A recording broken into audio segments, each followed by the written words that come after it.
ہر گناہ اللہ تعالیٰ معاف کر دیتے ہیں، چاہے جتنا بھی بڑا ہو۔ لا ازال اغفر لهم مستغفرونی، جتنے کر لیں جب تک توبہ کرتے رہیں گے میں معاف کرتا رہوں گا۔ اللہ کو کیا ضرورت ہے تمہیں عذاب دینے کی اگر تم اچھے انسان بن جاؤ اور شکر گزار بن جاؤ۔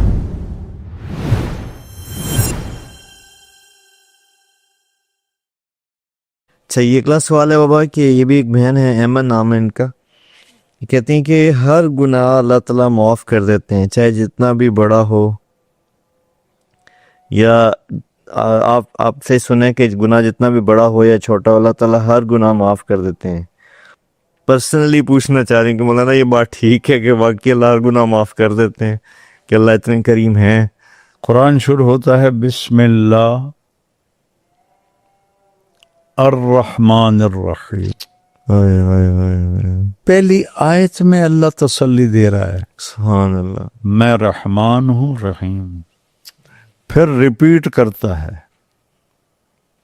پہلے اپنے رب ہونے کو بتاتا ہے الحمدللہ رب العالمین۔ اللہ، تو پالنے والے کے اندر محبت ہوتی ہے تو پالتا ہے۔ ماں کیوں راتوں کو اٹھتی ہے اور بار بار کھلاتی ہے؟ تو رب ہونا محبت، پھر الرحمن الرحیم، پھر اللہ کے 99 نام ہیں جو ہمیں اللہ کے ویسے تو اللہ کے ناموں کی کوئی انتہا نہیں، ہمارے نبی نے ایک مجلس میں 99 نام گنے، ترمذی میں ہیں، ابن ماجہ میں بھی ہیں، اس میں صرف ایک نام ہے غصے والا، صرف ایک، المنتقم، بس باقی کسی نام میں اللہ کے غضب کا کوئی اظہار نہیں۔ تو یہ بتانا بھی ضروری تھا کہ مجرمین کو کون پکڑے گا، لیکن اس منتقم کو میرے نبی لائے کیسے ہیں؟ یہ کیا کمال ہے! یہ ایک دن پڑھتے پڑھتے میری بات سمجھ میں آئی، میں نے کسی کتاب میں نہیں پڑھا۔ یہ پنجہ ہے نا، اس کو سمجھو چھری ہے، ادھر سے بھی کور ہو جائے ادھر سے بھی کور ہو جائے جی، تو قوت ختم ہو گئی۔ جی، تو یہ ہے المنتقم، ادھر ہے البر التواب، نیکی کو قبول کرنے والا، توبہ کو قبول کرنے والا، اپنے بندوں پہ رجوع کرنے والا، الرؤوف مہربان، الرحیم بہت رحم کرنے والا، دو ادھر بیچ میں ہے المنتقم۔ تو اس کو میرے نبی نے اللہ کے انتقام کی صفت کو رحمت کی صفتوں میں ایسے چھپا دیا۔ یہ میں نے حج پہ بیان کر رہا تھا تو سہیل احمد بھی بیٹھا تھا، وہ اتنا رویا اس بات پر، اتنا رویا جس کی کوئی حد نہیں ہے۔ حج پہ ہم اس کا قافلہ الگ تھا، میں وہاں بیان کرنے گیا تھا۔ پھر عرش کے اوپر اللہ نے ایک تختی ہے، اس پر لکھا ہے سبقت رحمتی غضبی، میری رحمت میرے غصے سے آگے ہے۔ پھر اللہ تعالیٰ نے فرمایا کہ یا ابن آدم لو بلغت ذنوبک عنان السماء، میرے بندہ یا بندی اتنے گناہ کر کے یہاں سے لے کر آسمان تک پہنچا، اکٹھا کرو ساری کائنات کو، جانوروں کو بھی انسان بنا دو، مچھلیوں کو بھی، کیڑوں کو، مکوڑوں کو، پتنگوں کو، پروانوں کو، جراثیموں کو، فرشتوں کو، جنوں کو، چوپایوں کو، پرندوں کو، سب کو انسان بنا دو اور قیامت تک عمر دے دو اور طاقت دے دو گناہ کی، کرو بھائی، تو یہ تو سورج تک بھی نہیں جا سکتے۔ تو اللہ کہہ رہا ہے آسمان تک پہنچا، ایک دفعہ کہہ دے یا اللہ معاف کر دو، سارے معاف کر دو، ولا ابالی، اور مجھے کوئی پرواہ نہیں۔ کیوں؟ کہ لن تبلغوا ضری فتضرونی ولن تبلغوا نفعی فتنفعونی، تم برے بن جاؤ مجھے نقصان کوئی نہیں، تم اچھے بن جاؤ مجھے نفع کوئی نہیں، تو لہذا مجھے معاف کرنا۔ بلکہ اور عجیب حدیث یاد آئی، اچھا کہ آپ نے سوال کر لیا، میں تو پتہ نہیں کب سے بھولا ہوا تھا۔ میرے نبی نے فرمایا کہ میرا اللہ کہتا ہے لولا تذنبو، اگر تم خطاؤں سے پاک ہو جاؤ، لذهب اللہ بکم، اللہ تمہیں اٹھا دے گا، اپنے پاس بلا لے گا، ویاتی بقوم، اور ایک قوم پیدا کرے گا جو یذنبون ویبکون ویستغفرون فیغفر لهم، جو اگر خطائیں کریں گے پھر اللہ کے سامنے روئیں گے پھر اللہ ان کو معاف کرے گا۔ اگر تم گناہ نہ کرو اللہ تمہیں موت دے دے گا، جنت میں رہے، ایک قوم لائے گا جو گناہ کریں گے پھر روئیں گے پھر معافی مانگیں گے پھر اللہ انہیں معاف کرے گا۔ تو لہذا اللہ کی رحمت کا کوئی انتہا نہیں ہے۔ 100 حصے کیے جائیں، میرے نبی نے مثال دی تو اللہ نے ایک حصہ زمین پہ اتارا، 99 آخرت کے لیے رکھے ہیں۔ وہ ایک حصہ ہے جس کی وجہ سے بلی بچوں کو اٹھا کے بھاگ رہی ہوتی ہے، چوہا اپنے بچوں کو دودھ پلا رہی ہوتی ہے، یہ اس ایک رحمت کا نتیجہ ہے۔ تو 99 جب قیامت کے دن کھولے گا تو کیا ہوگا؟ سبحان اللہ۔ اس لیے میں کہتا ہوں کہ معاملہ بہت آسان ہے، کیونکہ اللہ سے ہے معاملہ، جہاں اثر سے پاک ذات۔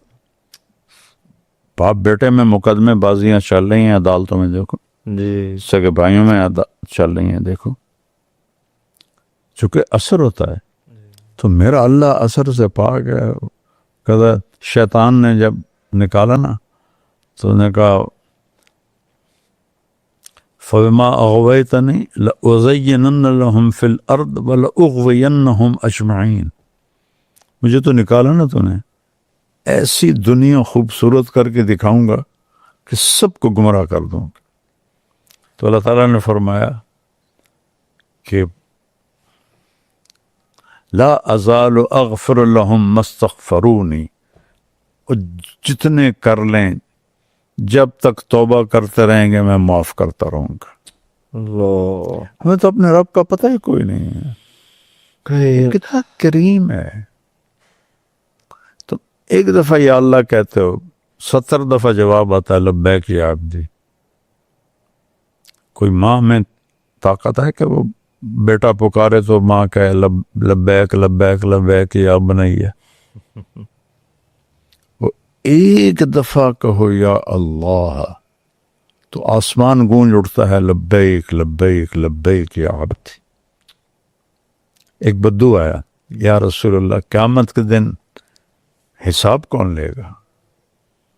من یحاسبنا یوم القیامہ؟ آپ نے کہا اللہ، نے کہا بخن بخن بخن بخن کا مطلب ہے موجاں ہی ہو گئی ہیں، موجاں۔ یہ اس کا ترجمہ میں پنجابی میں کرتا ہوں، ویسے تو واہ واہ واہ واہ، موجاں ہی ہو گئی ہیں موجاں۔ آپ نے فرمایا ما یحملک علی قولک بخن بخن، تو کڑی گل تو آخر ہیں موجاں ہو گئی ہیں؟ کہ یا رسول اللہ ان الکریم اذا قدر عفا، سخی بادشاہ پکڑ بھی لیے تو چھوڑ دیتا ہے، پکڑ بھی لے تو چھوڑ دیتا۔ تو معاملہ تو اللہ سے، اللہ واقعی غفور الرحیم ہے۔ لوگ بیان نہیں کرتے اس لیے میری بات پہ اعتبار نہیں کرتے، الٹا مولوی کہتے ہیں یہ لوگوں کو گناہ پہ دلیر کر رہا ہے۔ میں تو اللہ کی محبت کے قریب کر رہا ہوں۔ اچھا یہ سوال بھی ہوتا ہے، وہ میں بیچ میں ویسے ذیلن یاد کر دوں، آپ جب یہ رحمت بیان کرتے ہیں تو لوگ یہ بھی کہتے ہیں کہ اس سے گناہوں پہ دلیری پیدا ہوتی ہے، یہ بھی اعتراض ہوتا ہے آپ پہ؟ ایسا تو کبھی ہو ہی نہیں سکتا کہ میں قرآن بیان کروں اور اس کا نتیجہ غلط ہو، سبحان اللہ، اپنے نبی کا فرمان بیان کروں اور اس کا نتیجہ غلط ہو، یہ تو ہو ہی نہیں سکتا۔ بے شک، اللہ کو تھانے دار کی شکل میں دکھانا یہ طریقہ غلط، واہ، یہ طریقہ صحیح نہیں ہے، لوگوں کو بھگانے والی بات۔ جب میں کالج پڑھتا تھا یا اسکول تو اللہ کی قسم ہم جمعہ پڑھنے جاتے تھے جب دوسری اذان شروع ہوتی تھی، جمعہ بھی کبھی کبھی نصیب ہوتا تھا، لیکن جب دوسری اذان کے لیے آواز شروع ہوتی تھی تو ہم بھاگ کے مسجد کو جاتے تھے کہ کان میں کوئی الفاظ نہ پڑے، کیونکہ سوائے ڈانٹ ڈپٹ کے بیرا رکا ہوا تھا تو ایک بس آ کے رکی، یہ نئی کوسٹ بڑی، تو ڈرائیور آ گیا کہ حضور پہلے میں اپنے پیر صاحب کے بیان سنتا تھا تو اس سے تو ہمیں لگتا تھا کہ ہم پکے جہنمی ہیں، کسی نے مجھے آپ کی کیسٹ دی، میں نے چند سنے تو مجھے لگا کہ میں بھی جنت میں جا سکتا ہوں، تو اس کے بعد سے میری گاڑی میں آپ کی کیسٹیں چل، وہ کیسٹوں کا زمانہ تھا، اس کے بعد سے میری گاڑی میں آپ کی کیسٹیں چلتی ہیں۔ تو اللہ کی رحمت میں کیسے، قرآن تو پڑھ لیں، وَرَبُّكَ الْغَفُورُ ذُو الرَّحْمَةِ، ربک، ربکم نہیں، ربک، ایک ایک کو اللہ کر ربک، ترجمے تیرا رب، طیب تیرا رب، علی تیرا رب، یوسف تیرا رب کیسا ہے؟ الغفور، بہت بڑا معاف کرنے والا، ذو الرحمہ، رحمت رحمت۔ اگر تو ظالم ہے تو تیرا رب غافر ہے، اگر تو ظلوم ہے، درجہ بڑھ گیا نا، تو تیرا رب غفور ہے، اگر تو ظلام ہے تو تیرا رب غفار ہے۔ کس طرح میں اور بیان کروں، میں تو خود نشے میں چلا جاتا ہوں اس کی رحمت کو بیان کرتے ہوئے۔ یہیں عائشہ مسجد میں بیٹھا تھا، 4 نوجوان آئے، پرانی بات، کہا جی نہ کبھی نماز پڑھی تھی، نہ روزہ رکھا تھا، نہ جمعہ پڑھا تھا، نہ عید پڑھی تھی، 2 روزے رکھے تھے، شراب پی کے افطار کیے تھے، اور ہمیں یقین تھا ہم دوستی ہیں، لہذا جو مزے کرنے ہم نے یہیں کرنے ہیں۔ ایک دفعہ گاڑی میں ہم 4 دوست اکٹھے تھے تو ہمارا ایک 5واں دوست بیٹھا، انہوں نے کہا یار کیسٹ تو سن لو، کیسٹ کا زمانہ، تو انہوں نے لگا دی، تو اس میں ہم نے سنا آپ کہہ رہے تھے کہ اتنے گناہ کرو کہ آسمان تک چلے جائیں، توبہ کرو تو اللہ معاف کر دیتا ہے۔ کہنے کہ جی اللہ کی قسم ہمیں پتہ ہی نہیں تھا کہ اللہ اتنا غفور ہو۔ اس دن ہم نے توبہ کی، اس کے بعد سے آج تک نہ نماز چھوڑی ہے، اور یہ عید کے بعد کا واقعہ ہے، نہ ہم نے روزہ چھوڑا ہے، نہ تراویح چھوڑی ہے، نہ زنا کیا ہے، نہ شراب پی ہے، سب چیزوں سے توبہ کر لی۔ اللہ تو ہے ہی کریم۔ سورۃ رحمان کو قرآن کی دلہن کہا جاتا، چونکہ واحد سورت ہے جو الرحمن سے شروع ہوتی ہے۔ الرحمن، اللہ کے صفاتی ناموں میں سب سے خوبصورت یہ 2 نام ہیں، الرحمن الرحیم۔ لیکن اب لوگ نہ اللہ کی کو جانتے ہیں، نہ جاننے کی کوشش کرتے ہیں۔ ممبر سے عام طور میں سب کے نہیں کہتا ہوں، لیکن عام طور سے ڈراوا دھمکاوا، تو اللہ کے لیے کیا مشکل ہے؟ قیامت کے دن 2 آدمیوں سے اللہ کہے گا چلے جاؤ جہنم میں، ایک دوڑ لگا دے گا، مجرم ہوں گے، ایک پیچھے مڑ مڑ کے دیکھے گا، ہوں گے ایمان والے، چلو دونوں کو واپس بلا لے گا، پوچھے گا تو دوڑ کیوں لگا رہا تھا، آگے آگ نہیں نظر آ رہی؟ کہہ گئے اللہ ساری زندگی تیری نہیں مانی، میں نے کہا چلو آج مان لوں، شاید آج ہی میرا کام بن جائے۔ اچھا بھائی تو کیوں پیچھے مڑ کے دیکھ رہا تھا؟ کہ تیری رحمت کو بہت سنا تھا تو میں مڑ مڑ کے دیکھ رہا تھا کہ ابھی واپس بلا لے، کہ جاؤ دونوں جنت میں۔ یہ رخ تو کوئی بتاتا ہی نہیں۔ سبحان اللہ۔ اللہ نے جہنم بیان کی ہے، اللہ نے سزائیں بیان کی ہیں، چونکہ آخر مجرموں کی بھی تو ایک پوری قوم ہے، ان کے لیے اللہ نے دھمکایا بھی ہے، ڈرایا بھی ہے، لیکن جس طرح رحمت بیان کی ہے ایسے غضب بیان نہیں کیا اللہ کی قسم۔ یہ ایک آخری بات میں ضرور کہنا چاہوں گا، جی نبئ عبادی انی انا الغفور الرحیم وان عذابی هو العذاب العلیم۔ ظاہر میں ترجمہ یہ ہے میرے بندوں کو کہہ دو کہ میں غفور الرحیم ہوں اور میرا عذاب بہت دردناک عذاب ہے۔ اردو میں کوئی فرق نہیں ہے. تھوڑا سا عربی میں دیکھو. 90 بار بار بتانا ہے میرے نبی، ایک دفعہ نہیں.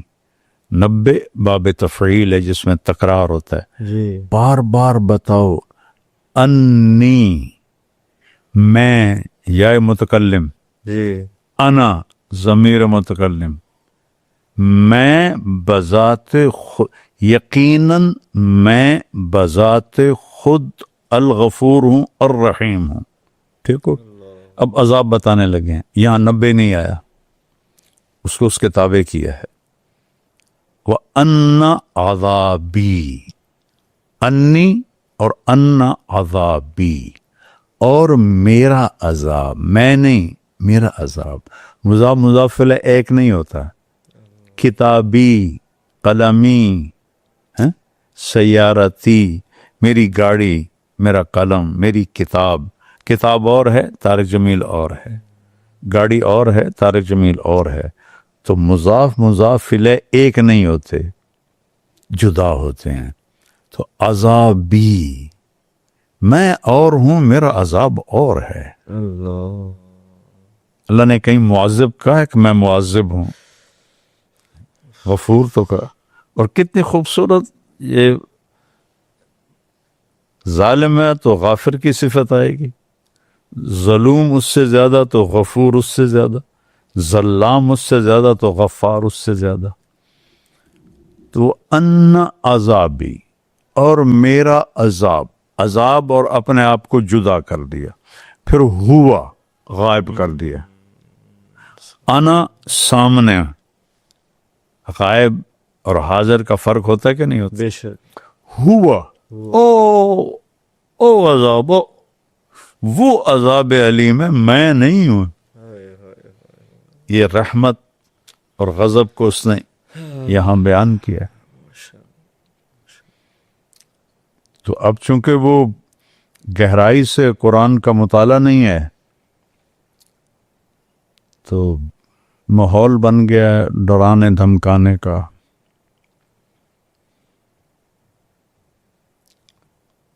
تو اللہ تو کریم ہے. ما یفعل اللہ بعذابکم ان شکرتم وآمنتم وکان اللہ غفورا رحیما.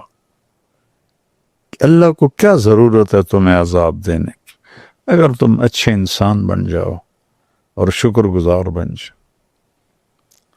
جہنم کے 7 دروازے ہیں، جنت کے 8 دروازے ہیں. سورہ رحمان میں جہنم کی تفصیل میں فَبِأَيِّ آلَاءِ رَبِّكُمَا تُكَذِّبَانِ 7 دفعہ آیا ہے.